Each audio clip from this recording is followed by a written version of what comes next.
Radio ಸಿಟಿಯಲ್ಲಿ love ಗುರು.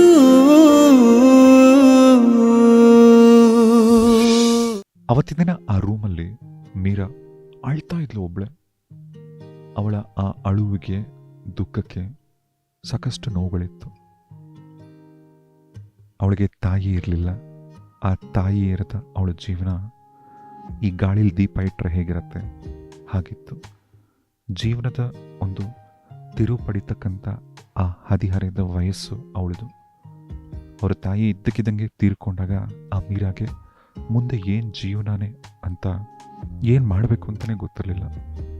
ಯಾವುದೇ ಒಂದು ಜವಾಬ್ದಾರಿ ಅರಿವಿಲ್ಲದೆ ಅಪ್ಪ ಅಮ್ಮನ ಮುದ್ದಿನ ಮಗಳಾಗಿ ಬೆಳೆದವಳು ಆ ಮೀರಾ. ಮೊದಲು ಬಹಳ ಕಷ್ಟ ಅಂತ ಅನ್ನಿಸ್ತು. ಆದರೆ ಜೀವನ ಎಂಥವ್ರಿಗೆ ಆಗಲಿ ಪಾಠ ಕಲಿಸ್ತಕ್ಕಂಥ ಗುರು.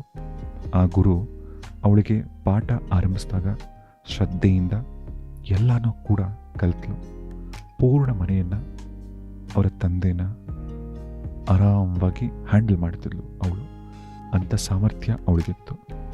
ಶ್ರದ್ಧೆಯಿಂದ ಕಲಿತಂಥ ಪಾಠನ ಈ ಜೀವನ ಅಂತಕ್ಕಂಥ ಗುರು ಅವಳನ್ನು ಸತ್ವ ಪರೀಕ್ಷೆಗೆ ಒಳಪಡಿಸ್ತು.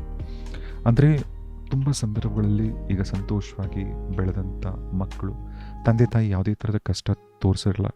ಒಂದಿನ ಅದೇ ತಂದೆ ತಾಯಿಗಳು ಇಲ್ಲ ಅಂದಾಗ ಆ ಮಕ್ಕಳ ಪರಿಸ್ಥಿತಿ ಹೇಗಿರುತ್ತೇಳಿ ಅದೇ ಥರನೇ ಮೀರಾ ಪರಿಸ್ಥಿತಿ ಆಗಿತ್ತು. ತುಂಬ ಯೌವನದ ಸುಂದರ ಹುಡುಗಿ ಮೀರಾ. ಅಪರೂಪದ ಸೌಂದರ್ಯ ರಾಶಿಯವಳು. ಅವಳ ರೂಪನೇ ಅವಳಿಗೆ ಶತ್ರು ಆಗತ್ತೆ ಅಂತ ಗೊತ್ತಿರಲಿಲ್ಲ. ಮೊದಲೇ ಅವಳನ್ನು ಒಳ್ಳೆ ಕಡೆ ಮದುವೆ ಮಾಡಿ ಕಳಿಸ್ಬಿಡ್ಬೇಕು ಅಂತ ಅವರ ತಂದೆ ಪ್ರಯತ್ನ ಕೂಡ ಆರಂಭ ಆಗಿತ್ತು. ಮುಗಿದು ಅವಳ ಡಿಗ್ರಿ ಸರ್ಟಿಫಿಕೇಟ್ನ ಹಿಡಿದು ಕೆಲಸ ಬೇಕು ಅಂತ ಸುತ್ತಾ ಇದ್ಲು ಊರೆಲ್ಲ. ಆಗಲಿ ನೋಡಿ, ಒಂದು ದೊಡ್ಡ MNC ಕಂಪ್ನಿಲಿ ಅವಳಿಗೆ ಕೆಲಸ ಸಿಕ್ತು. ಕೆಲಸದಲ್ಲಿ ನಿಧಾನವಾಗಿ ಟ್ರೈನಿಂಗ್ ತೊಗೊತಿದ್ಲು ಅವಳು. ಸ್ಟಾಫ್ ಕೂಡ ಅಷ್ಟೇ ಅವಳ ಜೊತೆ ತುಂಬ ಚೆನ್ನಾಗಿ ಬಿಹೇವ್ ಮಾಡ್ತಾಯಿದ್ರು. ಜೊತೆಗೆ ಅವಳಿಗೆ ಕೆಲಸ ಮಾಡೋಕ್ಕೂ ಕೂಡ ತುಂಬ ಸಪೋರ್ಟ್ ಮಾಡ್ತಾಯಿದ್ರು. ಈಗ ಅವಳಿಗೂ ಸಹ ಜೀವನದಲ್ಲಿ ಸ್ವಲ್ಪ ನೆಮ್ಮದಿ ಅಂತ ಅನಿಸಿತ್ತು. ಅಂದರೆ ಕೆಲಸ ಬೇರೆ ಸಿಕ್ತು, ತಾಯಿ ಬೇರೆ ತೀರ್ಕೊಂಡಿದ್ರಲ್ಲ, ಆ ನೋವಿಂದ ಹೊರಗೆ ಬರ್ತಾಯಿದ್ಲು. ಈಗೀಗ ಬಹಳ ಸಂತೋಷದಿಂದ ಇರ್ತಿದ್ಲು ಅವಳು. ಜೀವನ ಒಂದು ಹಂತಕ್ಕೆ ಬಂತು.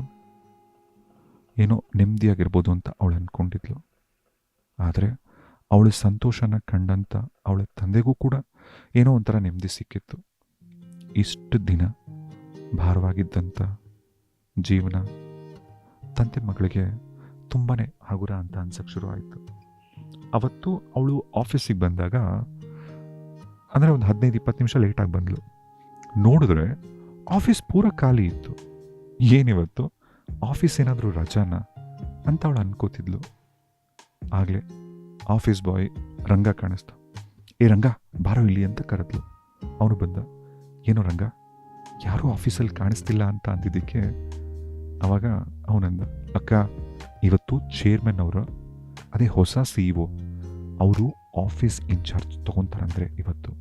ಅದಕ್ಕೋಸ್ಕರ ಎಲ್ಲ ಸ್ಟಾಫ್ ಎಲ್ಲ ಆ ಕಾನ್ಫರೆನ್ಸ್ ರೂಮ್ ಇದೆಲ್ಲ ಅಲ್ಲಿ ಕೂತಿದ್ದಾರೆ ಅಂತ ಇವನು ರಂಗ ಅಂದ. ನೀವಿವತ್ತು ಯಾಕೆ ಇಷ್ಟು ಲೇಟಾಗಿ ಬಂದಿದ್ದೀರಾ? ಅದಕ್ಕೆ ನಿಮಗೆ ಗೊತ್ತಾಗಿಲ್ಲ, ಹೋಗಿ ಮೊದಲು ಅಂತ ಅವನಂದ. ಮ್ಯಾನೇಜರ್ ನಾಗರಾಜ್ ಆಗಾಗಲೇ 2 ಸಾರಿ ಇವಳಿಗೆ ಕಾಲ್ ಮಾಡಿದ್ರು ಕೂಡ ಇವಳು ನೋಡ್ಕೊಂಡಿರಲಿಲ್ಲ. ಆ್ಯಕ್ಚುಲಿ ಇವಳು ಫೋನ್ ಬೇರೆ ಸೈಲೆಂಟ್ ಮೋಡಲ್ಲಿತ್ತು. ಕಾನ್ಫರೆನ್ಸ್ ರೂಮ್ನ ಹತ್ರ ಬಂದು ಮೀರಾ ಡೋರ್ ತಳ್ಳಿದ್ಲು ಅಷ್ಟೆ. ಸಣ್ಣ ಶಬ್ದ ಮಾಡಿಕೊಂಡು ಆ ಡೋರ್ ಓಪನ್ ಆಯಿತು. ಹಾಲಲ್ಲಿ ಸೈಲೆಂಟಾಗಿದ್ದಾರೆ ಎಲ್ಲರೂ. ಎಲ್ಲರೂ ಕೂಡ ಆ ಕಡೆ ತಿರುಗಿದ್ರು. ಸ್ವಲ್ಪ ಬಾಗಿಲು ತೆಗೆದು ಅರ್ಧ ಮುಖ ಮೊದಲು ಒಳಗೆ ಹಾಕಿ ಆಮೇಲೆ ಸಂಕೋಚದಿಂದ ಒಳಗೆ ಬಂದಳು. ಎಲ್ಲರ ದೃಷ್ಟಿ ಕೂಡ ಅವಳ ಮೇಲಿತ್ತು. ಮೀರಾ, ಬಾಯಿಲಿ ಅಂತ ಕರೆದ್ರು. ಪಕ್ಕ ಕೂರಿಸ್ಕೊಂಡ್ರು. ಮತ್ತೆ ಚೇರ್ಮನ್ ಯಾರು ಬಂದಿದ್ರಲ್ಲ ಅವರು ತಮ್ಮ ಮಾತನ್ನು ಮುಂದುವರಿಸ್ತಿದ್ರು.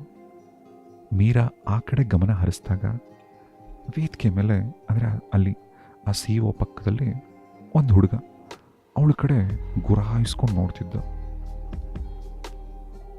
ಮೊದಲು ಇವಳು ಬೇರೆ ಯಾರನ್ನೋ ನೋಡ್ತಿರ್ಬೇಕು ಅಂತ ಇವಳು ಸುಮ್ಮನಾದ್ಲು.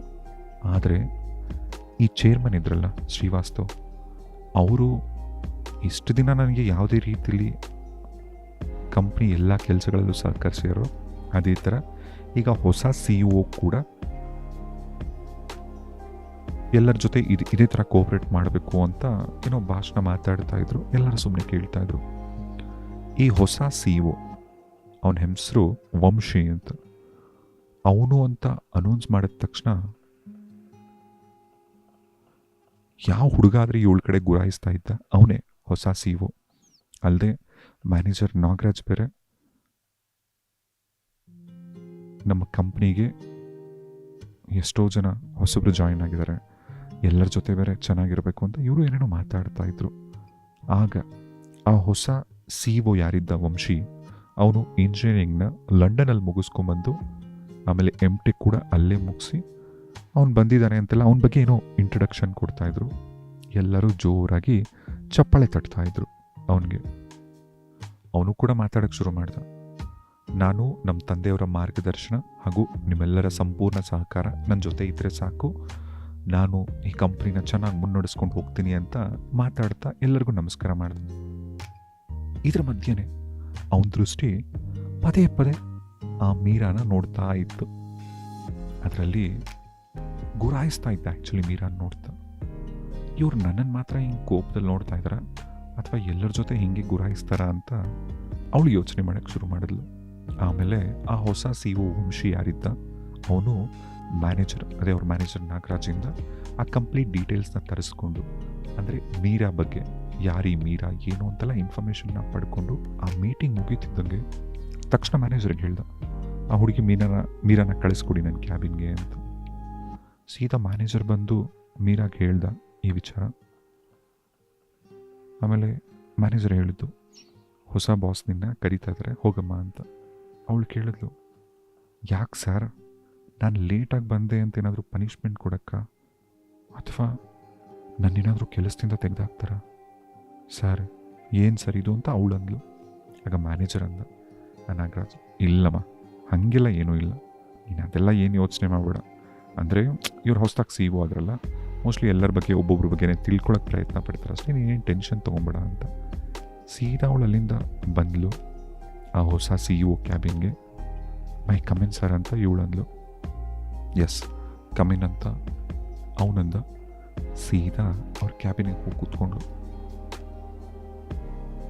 ಆಗ ಆ ಮ್ಯಾನೇಜರ್ ವಂಶಿ ಏನಿದ್ದ, CEO ವಂಶಿ ಹೊಸದಾಗಿ ಜಾಯಿನ್ ಆಗಿದ್ದವನು ಫುಲ್ ರಫ್ ಆಗಿ ಒಂಥರ ಗಡುಸಾಗಿ, ಏನಿನ್ನ ಹೆಸರು ಅಂತ ಏಕವಚನದಲ್ಲಿ ಬೇರೆ ಅವಳನ್ನ ಮಾತಾಡ್ದ. ಅವಳಿಗೆ ಭಯ ಶುರು ಆಯಿತು. ಅವಳ ಮೆತ್ತಿಗೆ, ಸರ್ ನನ್ನ ಹೆಸರು ಮೀರಾ ಅಂತ ಅವಳಂದ್ಲು. ಯಾಕೆ ಕೆಲ್ಸಕ್ಕೆ ಲೇಟಾಗಿ ಬರೋಕ್ಕಾಗತ್ತೆ, ಮಾತಾಡ್ಬೇಕಂದ್ರೆ ವಾಯ್ಸೇ ಬರಲ್ವಾ ನಿಮಗೆ, ಇಡಿಯಟ್ಸ್ ಅಂತ ಅವನು ಬೈದ ಅವಳನ್ನ. ಇಡಿಯಟ್ ಅಂತ ಅಂದಾಗ ಆ್ಯಕ್ಚುಲಿ ಅವಳಿಗೆ ಕೋಪ ಬಂತು. ಆಯಿತಾ, ಆ ಕೋಪನ ನುಂಗ್ಕೊಂಡು ಕೂಡ ಅವಳೇನು ಮಾತಾಡಲಿಲ್ಲ. ತೀರಾ ಹತ್ರ ಬಂದು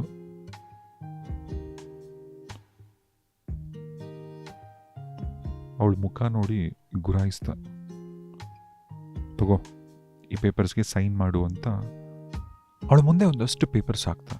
ಅವಳಿಗೆ ಡೌಟ್ ಬಂತು, ಏನಕ್ಕೆ ಪೇಪರ್ ಹಿಂಗೆ ಹಾಕ್ತೀರ ಅಂತ. ಭಯ ಶುರು ಆಯಿತು. ಮೊದಲೇ ಬೇರೆ ಅವ್ನು CEO ಸಿಡ್ಕ ಬೇರೆ, ಯಾಕೆ ಅವ್ನು ಹಿಂಗೆಲ್ಲ ಪೇಪರ್ ಹಾಕ್ತಾ ಅದು ಇದು ಅಂತ ಭಯ. ಅವಳಿಗೆ ಏನು ಮಾಡಬೇಕು ಅಂತಲೇ ಗೊತ್ತಾಗ್ತಿಲ್ಲ.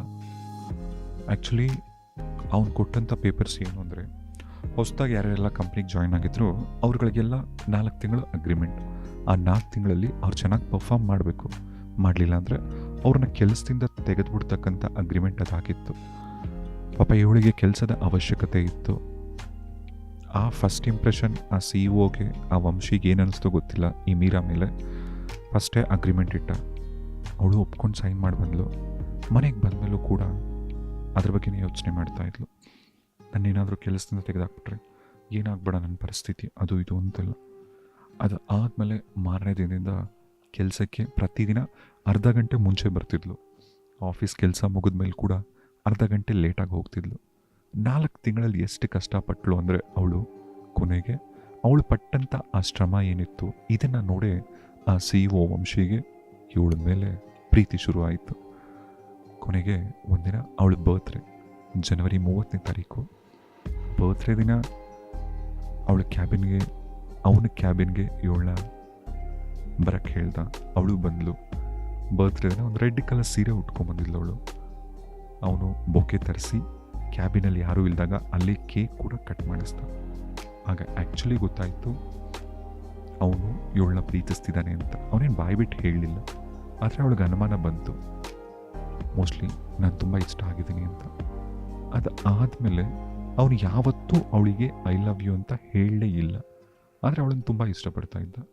ಇವಳಿಗೂ ಗೊತ್ತಿತ್ತು, ಆದರೆ ಭಯ, ಯಾಕಂದರೆ ಅವನು ದೊಡ್ಡ ಶ್ರೀಮಂತ, ಇವಳು ಬೇರೆ ಒಬ್ಬಳೆ ಹೆಣ್ಮಗಳು, ತಂದೆ ನೋಡ್ಕೊಬೇಕಿತ್ತು.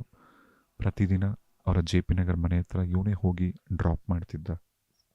ವಾರದಲ್ಲಿ ಒಂದು 2-3 ಸರಿ ಪಿಕಪ್ ಮಾಡ್ತಿದ್ದ. ಆದರೆ ಕಂಪ್ನೀಲಿ ಯಾವ ಎಂಪ್ಲಾಯೀಸ್ ಮುಂದೆ ಕೂಡ ಲವ್ ಮಾಡ್ತಿರೋ ವಿಚಾರ ಎಲ್ಲೂ ಕೂಡ ತೋರಿಸ್ಕೊತಿರ್ಲಿಲ್ಲ. ಇದೇ ಸಂದರ್ಭದಲ್ಲಿ ಒಂದಿನ, ಅವತ್ತು ಆಗಸ್ಟ್ 4ನೇ ತಾರೀಕು, ಅವನೇ ಪ್ರಪೋಸ್ ಮಾಡ್ದ ಅವಳಿಗೆ. ಪ್ರಪೋಸ್ ಮಾಡಿದ ತಕ್ಷಣ ಅವಳು ಆ ಪ್ರಪೋಸಲ್ನ ಒಪ್ಕೊಳ್ಳಿಲ್ಲ.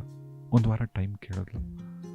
ಯಾಕೆ ಅಂತಂದರೆ, 1 ವಾರ ಆದಮೇಲೆ ತಿಳಿಸ್ತೀನಿ ಅಂದ್ಲು. ವಾರ ಎಲ್ಲ ಯೋಚನೆ ಮಾಡಿದ್ಲು. ಕೊನೆಗೆ ಒಂದಿನ ಅವಳೇ ಹೇಳಿದ್ಲು, ಆ್ಯಕ್ಚುಲಿ ನನಗೆ ಮದುವೆ ಮಾಡ್ಕೊಬೇಕು ಅಂತ ಇಂಟ್ರೆಸ್ಟ್ ಇಲ್ಲ. ಕಾರಣ ಏನು ಅಂದರೆ, ನನ್ನ ಲೈಫಲ್ಲಿ ನಡಿಬಾರ್ದಂಥ ಒಂದು ಘಟನೆ ನಡೆದೋಗಿದೆ. ನಾನು ಬರೀ ಅದ್ರ ಬಗ್ಗೆನೇ ಯೋಚನೆ ಮಾಡ್ತಿದ್ದೀನಿ, ಅದರಿಂದ ಕೂಡ ಹೊರಗೆ ಬರೋಕ್ಕಾಗ್ತಿಲ್ಲ ಅಂತ. ಏನು ಆ ವಿಚಾರ ನನ್ನ ಹತ್ರ ಹಂಚ್ಕೊಂಡ್ರೆ ನಿನ್ನ ನೋವು ಕಮ್ಮಿ ಆಗತ್ತೆ ಅಂದಾಗ ಅವಳು ಬಾಯಿ ಬಿಡಲಿಲ್ಲ. ಕೊನೆಗೆ ಒಂದು 8 ತಿಂಗಳಾದಮೇಲೆ ಒಂದಿನ ಅವಳೇ ಹೇಳಿದ್ಲು. ಆ್ಯಕ್ಚುಲಿ ಚಿಕ್ಕ ವಯಸ್ಸಲ್ಲಿ ಆ ಹೆಣ್ಮಗಳು 8th ಸ್ಟ್ಯಾಂಡರ್ಡ್ ಓದ್ತಿರ್ಬೇಕಾದ್ರೆ ಅವರ ದೂರದ ಸಂಬಂಧಿಕ ಒಬ್ಬ ಇವ್ರ ಮನೆಗೆ ಬಂದು ಹೋಗ್ತಿದ್ದ. ಆ ಸಂಬಂಧಿಕನಿಂದ ಈ ಹೆಣ್ಮಗಳ ಮೇಲೆ ನಿರಂತರವಾಗಿ, ಹೆಣ್ಮಗು ಮೇಲೆ, ಚಿಕ್ಕ ಮಗು ಆ 8ನೇ ಕ್ಲಾಸ್ ಹುಡುಗಿ ಮೇಲೆ ಅವನು ಆ್ಯಕ್ಚುಲಿ ದೌರ್ಜನ್ಯ ಎಸಗಿದ್ದ. ಅವಳು ಅದ್ರ ಬಗ್ಗೆ ನೀಟಾಗಿ ಹೇಳೋಕ್ಕೆ ಇಷ್ಟಪಡ್ದಿದ್ರು ಕೂಡ ಆ ಚಿಕ್ಕ ವಯಸ್ಸಲ್ಲಿ ಅವಳು ಏನೇನೆಲ್ಲ ಅನುಭವಿಸಿದ್ಲು ನೋವು, ಅದನ್ನೆಲ್ಲ ಹಂಚ್ಕೊಂಡ್ಳು. ಇದನ್ನು ತಂದೆ ತಾಯಿ ಹತ್ರ ಹೇಳ್ಕೊಳಕ್ಕಾಗ್ತಿರ್ಲಿಲ್ಲ. ನಾನು ಯಾರ ಹತ್ರ ಹೇಳಿದ್ರು ನಂಬೋ ಪರಿಸ್ಥಿತಿಯಲ್ಲಿ ಯಾರೂ ಇರಲಿಲ್ಲ. ನನಗೆ ಗೊತ್ತು, ನಾನು ಅವಾಗ ಅನುಭವಿಸಿದಂಥ ನೋವಿಂದ ನನಗೆ ಇನ್ನೂ ಹೊರಗೆ ಬರೋಕ್ಕಾಗಲಿಲ್ಲ. ನನ್ನ ತಾಯಿ ಬರೀ ತೀರ್ಕೊಂಡ್ರು. ನನಗೆ ಮದುವೆಯಲ್ಲಿ ಆಸಕ್ತಿನೇ ಇಲ್ಲ, ಸಂಬಂಧ ಅಂದ್ರೇ ಭಯ ಅಂತ. ಕೊನೆಗೆ ಅವನು ಹೇಳ್ದ, ಇದರಿಂದೆಲ್ಲ ಹೊರಗೆ ಬರ್ಬೋದು, ನಿಂಗೇನು ಟ್ರೀಟ್ಮೆಂಟ್ ಬೇಕಾ, ನಿಂಗೇನು ಸಹಾಯ ಬೇಕು, ನಾನು ಮಾಡೋಕ್ಕೆ ರೆಡಿ ಇದ್ದೀನಿ ಅಂತ. ಆದರೆ ಅವಳು ಏನಕ್ಕೂ ಇಂಟ್ರೆಸ್ಟ್ ತೋರಿಸ್ತಿಲ್ಲ. ಇವತ್ತಿಗೂ ಅಷ್ಟೇ ಆ ಕಂಪನಿಲಿ ಎಂಪ್ಲಾಯಿಯಾಗಿ ಇವಳು ಕೆಲಸ ಮಾಡ್ತಾ ಇದ್ದಾಳೆ. ಒಂದಲ್ಲ ಒಂದಿನ ಅವಳು ಸಿಗ್ತಾಳೆ ಅಂತ ಇವನು ಇದುವರೆಗೂ ಇನ್ನೂ ಕಾಯ್ತಾನೇ ಇದ್ದಾನೆ. ಕೆಲವೊಂದು ಪ್ರೇಮ ಕಥೆಗಳ ಹಾಗೆ ಎಂಡಿಂಗ್ ಇರಲ್ಲ, ಶುರು ಏನೋ ಆಗತ್ತೆ, ಅದರ ಅಂತ್ಯ ಏನು ಅಂತ ಗೊತ್ತೇ ಆಗಲ್ಲ. ಇದೇ ಥರದ ನಿಮ್ಮ ಪ್ರೀತಿ ಮಾತನ್ನು ಇಲ್ಲ ಗುರುತ ನೀವು ಹಂಚ್ಕೋಬೇಕು ಅಂದರೆ 40809999 ಕರೆ ಮಾಡಿ. ನನ್ನ ಹೆಸರು ರೇಡಿಯೋ ಸಿಟಿಲಿ ಲವ್ ಗುರು. Radio city